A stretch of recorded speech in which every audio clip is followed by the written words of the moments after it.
Who's going to start this? Anybody have any questions? What traits do Adam and I share? How are we similar and how are we different? I think we both have a strong feeling of trying to do the best we could, and we can. At the same time, knowing that we're pretty much unable to really do much more than just try to live day to day. I think that what made the show really powerful was the fact that it was a commentary on who we are as a human species today in this planet. And I was really grateful that we were able to do this show. How many of you got to see United Nations when we spoke at the United Nations?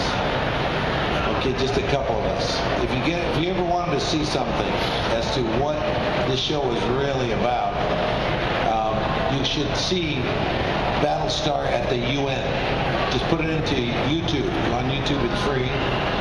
Just go on YouTube and lock in and see what it was all about.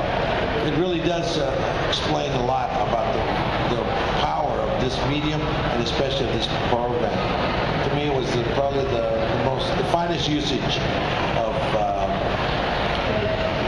television that I've ever been a part of in my life, all the way around.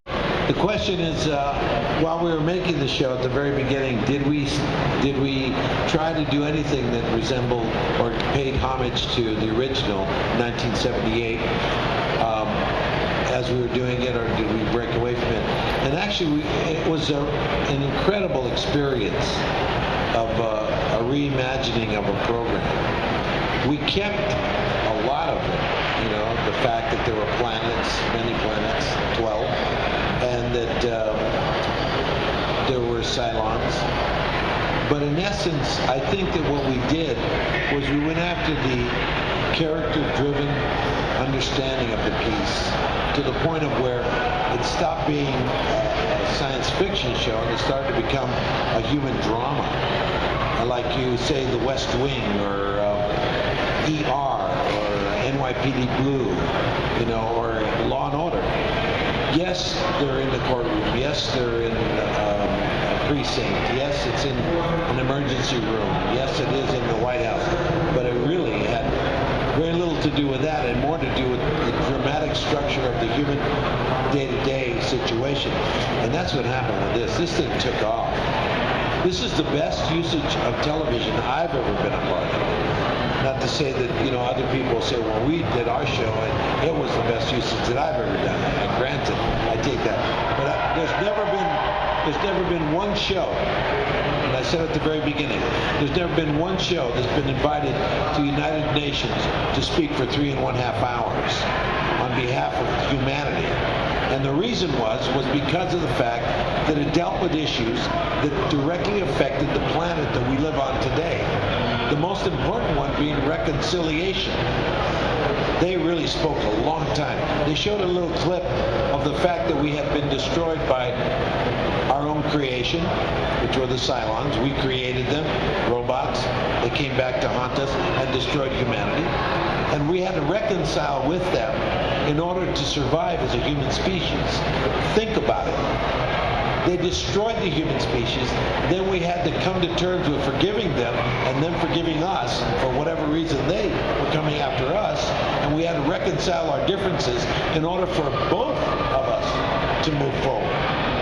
And it happened, and it did. So when we went to the United Nations, you don't think that the Arab and the Jew have a lot to reconcile over? You don't think that the Irish and the English have a lot to reconcile over?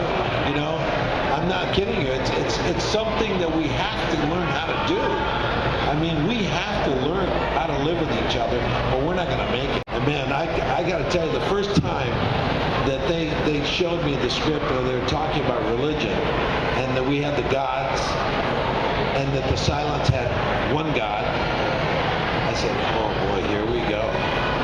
Here we go. I'll never forget the day that we had, the scene where, a young woman didn't want to bring the child into this world that we had created. And we had a huge fight over the right to choose, right to life. It was huge.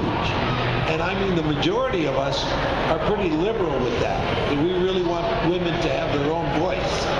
and to have the right to their own body. And, you know, Rosalind really thought that that was what should be understood, because that's the way the law was where she came from.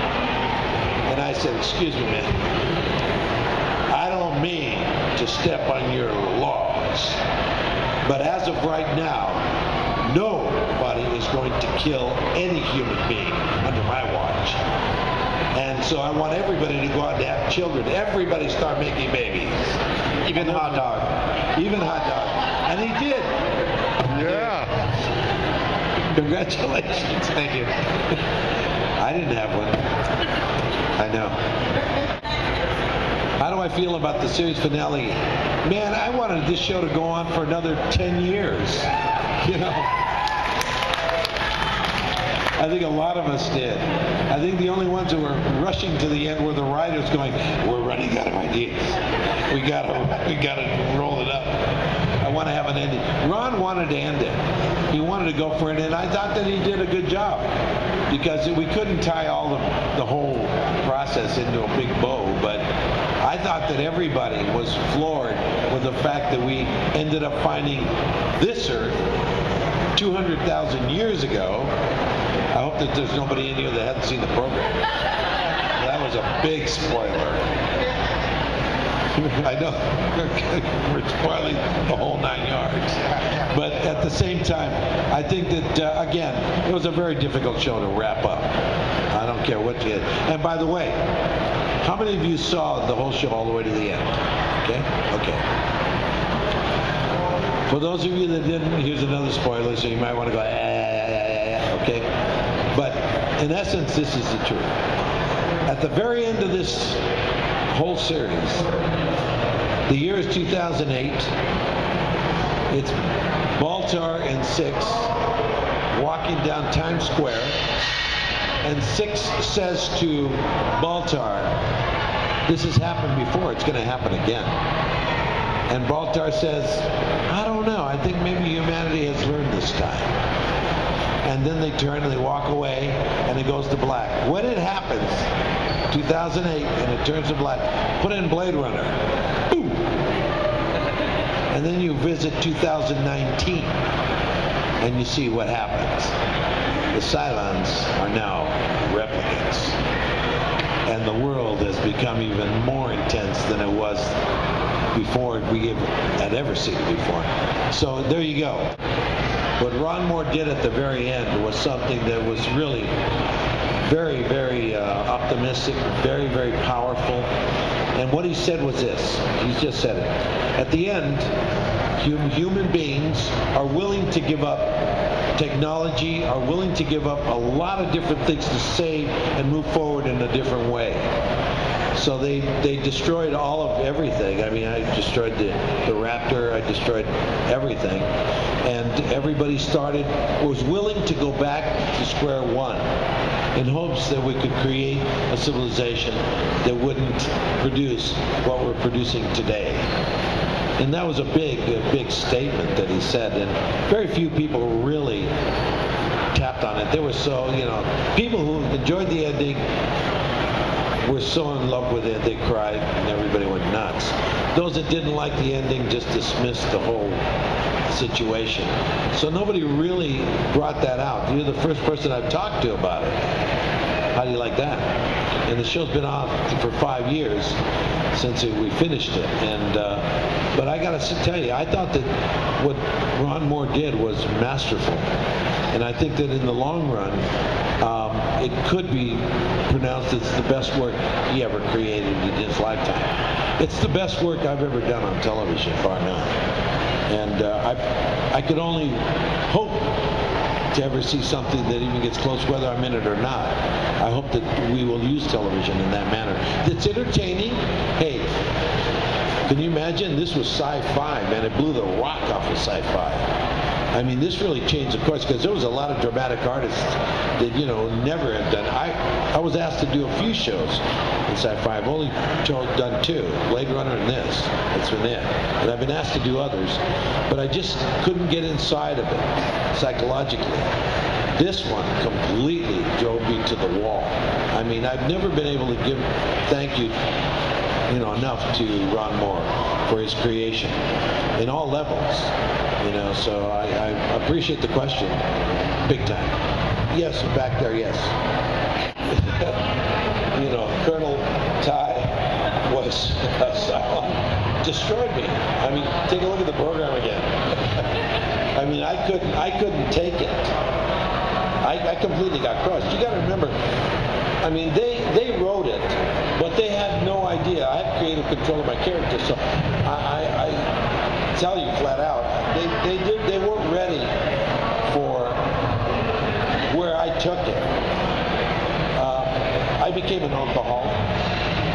I was addicted to drugs. I completely lost it, unable to function as a character, and I was the admiral, and it destroyed everybody. I mean, I remember those scenes very well. I mean, when I'm like laying on the ground thrown up and I'm just like completely a babbling idiot and I'm crying and my son's holding me in his arms and he goes over to see Ty and he says, the old man, and he says where you left him, and he punches him and hits him right across the face. And it really, a lot of us were destroyed. The fight that him and I had, where we finally destroyed the ship, the model that I'd been making for my whole life, it cost hundreds of thousands of dollars, and I destroyed it. I had no idea that it was an expensive piece of prop. But basically, I really believe that this show, I've never seen a heroic character allowed to go so deeply down into nothing and then rise up again, and he did at the end become what we needed for him to push through and for the humanity to survive. But there was a time there when I never saw Kurt become a babbling idiot, locked on the ground, drunken fool, He was crying all the time. So it was really a testament to the destruction that occurred psychologically when we found out that some of our closest and dearest loved ones were actually robots. They were Cylons. It was devastating. I mean, didn't it get you watching it? I mean, I remember Ty, Michael Hogan. When Michael Hogan, the actor, found out that he was a Cylon, he went nuts. He refused. He said, bullshit. And that's what he did as a character. He refused to believe it. When he finally figured it out, he completely lost it. He was so angry. And he couldn't take it. And Chief Turrell said, what the hell, sure, I'm a Cylon, why not? The hell with it, But it was devastating to me.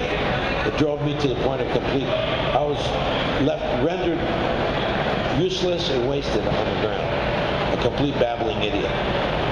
So yeah, it had a big impact. Go ahead.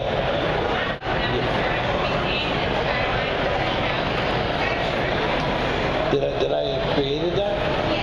I created the moment. The moment was not written like that. Yes, it was the very first scene that we ever shot. It was a scene that has become memorable. I had never performed with the character. It was the first time that I put on the suit and I'm standing there, and we were inside the hangar, and it was the funeral. They had done a couple of shots in the morning between Baltar and 6. And they were trying to find their relationship. It was the very first day.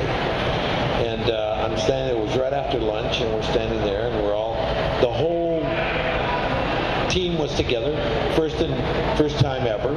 Nobody really knew each other. I had never worked with Mary before. I'd never worked with, any of these actors before. And we're standing there, and I'm waiting for it to start, and it was written differently. The situation was different. I was supposed to be standing next to the priest that was standing there, and I was supposed to be standing next to her, and I was supposed to go to the podium and then speak from there.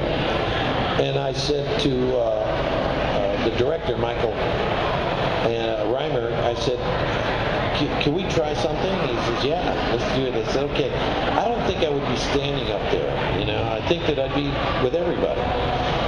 And, so we went to that level, and she said, sure. I said, your cameras are swinging free, correct? Oh, yeah, don't worry. You can do whatever you want. I said, okay, good. And so we started, and I was standing there amongst everybody, as you saw. And then the scene started. She began to say her words. And then when she said, so say we all, no one said anything. No one did anything. We were so depressed, the whole thing. And it gave me an impact of what the feeling was true, because everybody was being very honest. And that's when the moment became evident that what we had to do was to change it. So I did change a few words in the actual speech, and I started walking around the bodies.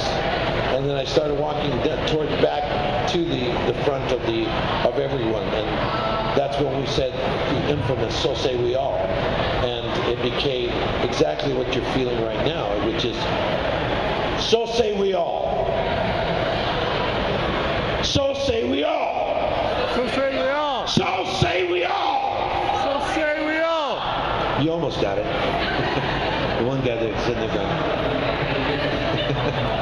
But it became that. It became a moment of unity in which we all had to come together. And you could feel it. I mean, when you finally do say, whoa, wait a minute, boom, let's try it. It became that, and it really worked. And David Icke called Ron Moore, and he said, this is amazing what has just happened in this room. And it was a shot heard around the world, because it became one of the most powerful moments. And it was the last scene in the miniseries. It was crazy. So it was a very powerful moment, and it was definitely changed. We changed the moment, and it was needed. And I was grateful that we reached that level on the very first day of understanding the show. That was exactly what happened when we saw 33, the script 33. After a year and a half of waiting to find out if we were going to do the show, we ended up finding out that the very first episode we were going to do after we started was 33. And when I read it, I said, oh, mackerel, this guy is nuts. I mean, it was incredible. I went out and I went to the university, and I got the chief psychiatrist, head of the psychology department at the university, to come and express to us what sleep deprivation would do to people. So we brought him in there, and he tuned up everybody. As you notice, that was very, very effective, what was happening. Because we hadn't slept. We were only sleeping. When the show starts, very first episode, it was 5 days of being chased by the Cylons every 33 minutes. And I said, what would happen to the mind in that situation? He goes, well, you guys would be completely, almost on the verge of complete, You could do it, because you were getting approximately 10 to 15 minutes of sleep if you slept in between every 33 minutes. Then you could get up and try to fight and try to take the incredible amount of tension and pressure that was being done. But it was a brilliant piece of work. To this day, it's the best episode I think we ever did. And it just shot the show right into Nirvana. It was like all over. Then we did Water, and I said, boy, these guys are too much. Where are we going? And it was very honest. I really appreciated the true honesty of the situation. And I think, there was times when we lost it in the first year, but the second year it became very strong. By the third year, forget it. For third, fourth, and fifth year, we were gone. These kids were taking off. I remember when he joined the show, because, he's my son. And he's a masterful actor. He's studied it and mastered it. And, he doesn't consider himself that way, but, he's very strong. But he had to go out and try for the role. And, he got it. And when these characters started to arrive, and they became so honest to the moment, if you remember, they were thrown in. How did you feel being thrown in at the very beginning inside? I remember the first scene you did.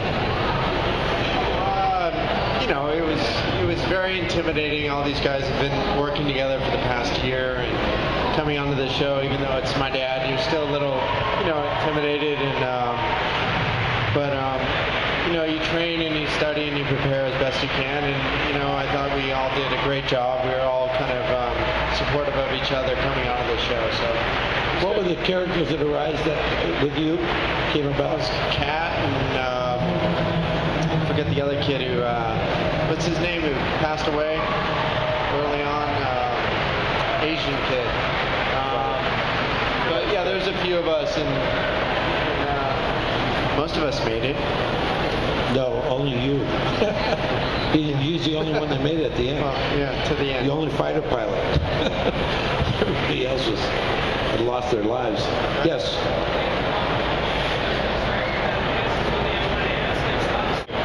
The two of you didn't have a whole lot of screen time together in 4 seasons, I noticed. I mean, you had a few interactions, but I didn't know, was that because you're obviously related, but your characters are not related? You have another actor playing your son in there. Was that a conscious effort in the cast and crews to not have, like, cluttered associations? Or did it just happen that way, that you just didn't, the way the writing fell, you just didn't have a whole lot of time together on screen? I think naturally we're just rank-wise in the military and service, I was a young nugget, you know what I mean? I was a young fighter pilot. There's no real need for my character, in a sense, to be in communication with the admiral. I just don't think that was really part of the story, and it was such a grandiose cast and story that, it just, you only have so much time to really get involved. But, we shared multiple scenes together, but actual dialogue and script, not that much. Very, very much for coming here. Thank you very much for being a part of my existence and helping me, all right? But I say to you honestly, I can't. I mean, when I did Dexter, had they not told me what the situation was, I would have never done Dexter. I couldn't be in Dexter. I mean, whoa, what a program, until they said, really, it's a psychological situation that happens amongst people. And I started to study the situation, and then they told me, you're not even there. You're in the refrigerator. I said, oh, what? And then it was a schizophrenic understanding. I said, I've become part of a human condition that is very well known throughout our planet amongst human beings. So I ended up going and doing it. It was a very incredible experience that I will never forget. Dexter was, whoa. What a show. Because I hadn't really watched it. And so when they showed me the episodes and I started to get inside of it, I said, holy mackerel, this is real sick. I mean, a psychopath serial killer that goes around killing serial killers. Holy mackerel. Who thought this one up? About all the spin-offs like Caprica and all that stuff that comes after the show. Because, there's still talks of doing even more stuff. So I was just curious if you guys saw that. I saw a bit of Caprica, and I enjoyed the show. But yeah, spin-offs in, I think, any art form are, that's tough. It's really difficult, especially if the first was pretty successful. I think they, it wasn't that they were lucky that this Battlestar worked. I think Ron Moore knew exactly what he was doing and very well understanding of what he was getting into. So it worked. Where the other shows, they're entertaining, but they have a lot to that's a lot to live up to, I think, coming off of the current Battlestar. So it's a technique, okay? So we're ready for it. You hope that you don't have to ever experience some of the things that we experienced. Similar to, I don't know how many of you saw Selena, the movie Selena. Anybody see it? Okay. Those of you that saw the movie know that that was about a young woman, 23 years old, who gets shot in the back, okay? That movie was that's the hardest movie I've ever made in my life. Because every time that I would do the performance and we were happy, laughing that the record went on the radio, the day that she won the Grammy, her performances are beautiful, people love her, the fun times in the truck and all that. Those were all real moments that we were dramatizing and making come to happen. But every time we finished one of those scenes, the only person that was in from the family there was the father. And the father would be turned away from the scene in heaving sobs, almost on the ground. having to experience this and knowing that 15 months ago his daughter was alive and well, and all of a sudden now 15 months later they're making the life story of their family, and at the end she's dead. She dies. It was ridiculous. That was hard. In Battlestar, the difficulty is taking it to the full extent. Every time we'd go into a scene that was just like the end of the world, and we're dying, and everybody's on the deathbeds, and we're, by cats. I remember that scene with Cat. That was really hard. The scene with when Starbuck tells me that she killed my son. I mean, but technique allows you to go there at the full extent and then pull out and just say, "Are you okay? Yeah, are you okay?" But we never get over it. Once you go there, you never get over it. So yeah, it is a very difficult situation. And all the stuff in Selena, I never got over that. I never got over watching the father against the wall, just screaming and just like completely in heaving sobs. The mother never came around. The mother went to 2 hours of the concert that we did inside the concert hall. But, Jennifer Lopez did such a brilliant job. She looked like Selena. She felt like Selena. So when you saw her performing and it was really Selena's voice and she was lip syncing to it, the mother couldn't take it. She had to leave. She just said, "No, I can't be here. This is, oh my God, I can't do this." And so, yeah, it becomes very difficult at times. But you have to understand what you're doing. Because if you don't, then you will be getting into trouble. Yeah. If you haven't seen Portlandia, go on YouTube again and put in, Portlandia, the Battlestar Gallactica. What a great thing they did. I don't know, if they ever write something else, I'd be down there in a second. I thought that was the funniest thing we did with the whole, situation. I loved it. I love Portlandia, and I love those kids. They're great. They're very funny. Very good. Basically, you had to contemplate assessing the Admiral King. What was your impression of that storyline? Oh, you mean in respect of the two admirals going at each other? She had me whooped. Jesus, she was incredible. I mean, I was a commander. I wasn't the admiral. I wasn't an admiral then. So she was in charge of everything. When we ran into her, she became like she was the admiral. I was a commander, one of many. So it was a situation where I really respected her. Little did I know it was going to go south as far as it went. I was really blown away. That's again, I really enjoyed the writing of this show. There was a lot of human elements that really proved to be very effective in the understanding of how to tell story. They did a great job. Ron Moore is really, and all the writers, I take my hat off. But a lot of you, how many of you blogged with the writers? Did any of you blog with the writers? Let me tell you what happened. Interesting. You write a script. That script then is at a level, very high level. But when you put it into production and you put it on its feet, it comes alive and it goes to another level. So if that level was strong, the next level is incredible.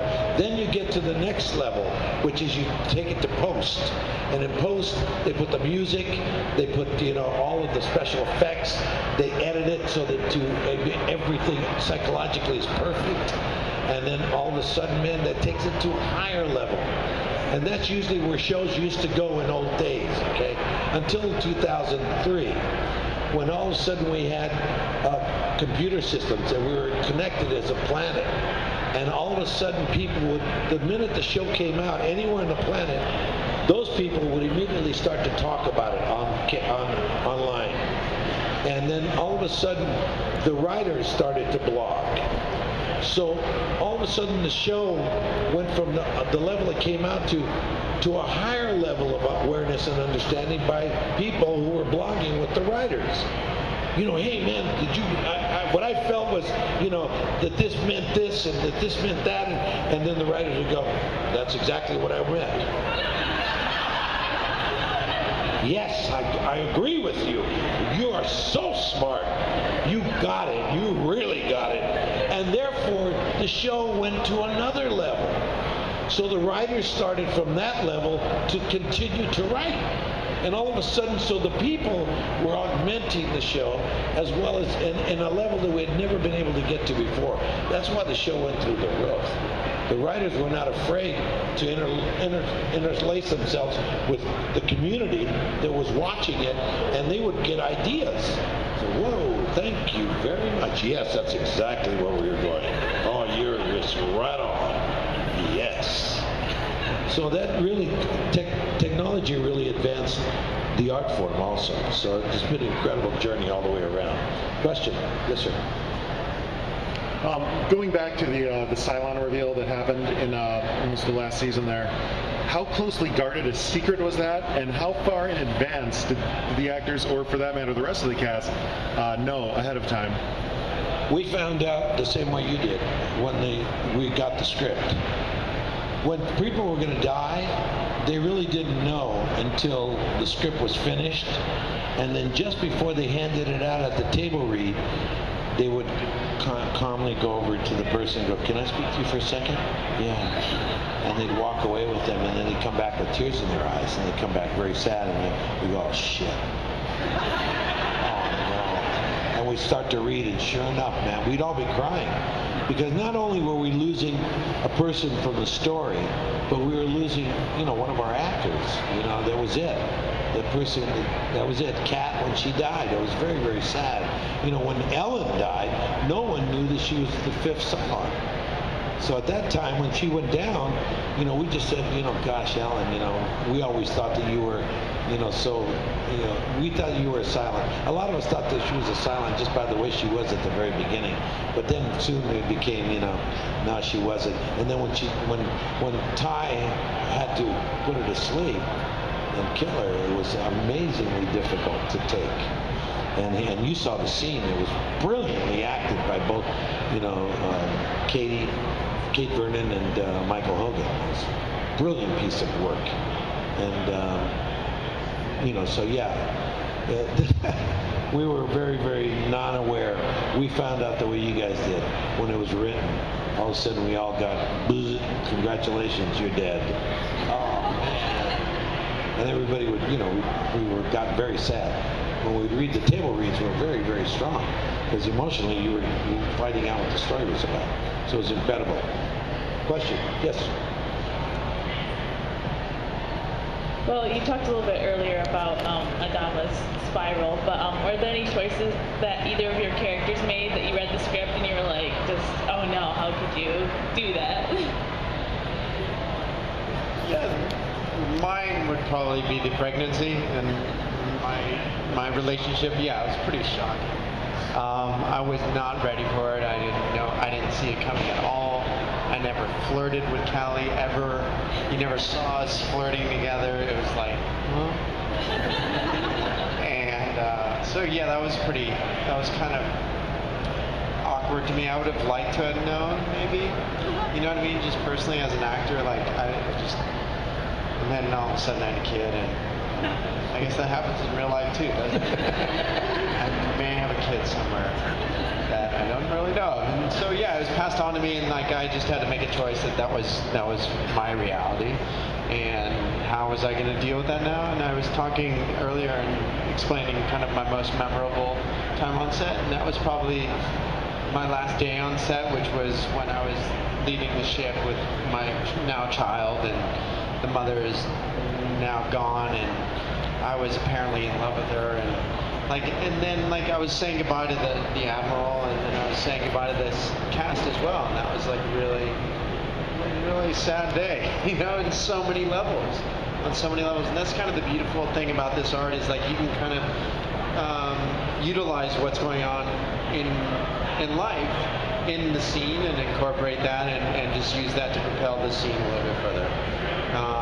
And if you're any good or just understand that, you can kind of use that to your benefit and share that with the audience and all that stuff. So, yeah. Curveballs all the time, and you just had to deal with it. And it was good because I enjoyed it. I enjoyed taking it further than the writer had written it. Because that's really what I did. I turned around and said, "Oh, he's taking a drink." taking a drink, the guys get smashed. You know, and they'd see the dailies, they go, holy crap, what the hell's going on here? Okay. There you go. What? It's just, whoa. Guy out there, so say we all frack you shirt or whatever, and he says to me, he goes, did you notice they ran out of food, they ran out of everything, but they never ran out of liquor? Never. Or cigarettes. We were making it. We had a brewery on there. Remember we had a bar? We set up a bar. I mean, I thought that was hysterical. I mean, I think it was on one of my directorials that they created the bar. Or no, I think it was the episode before mine. But I used it, and boy, what a crazy! It was crazy what we did. I really appreciated their imagination. It was amazing. The ship that had the recreation. It was like, what is this? I said, yeah, well, you know, it's got sunlight, it's got everything you want. You're going, Jesus Christ, you guys are nuts.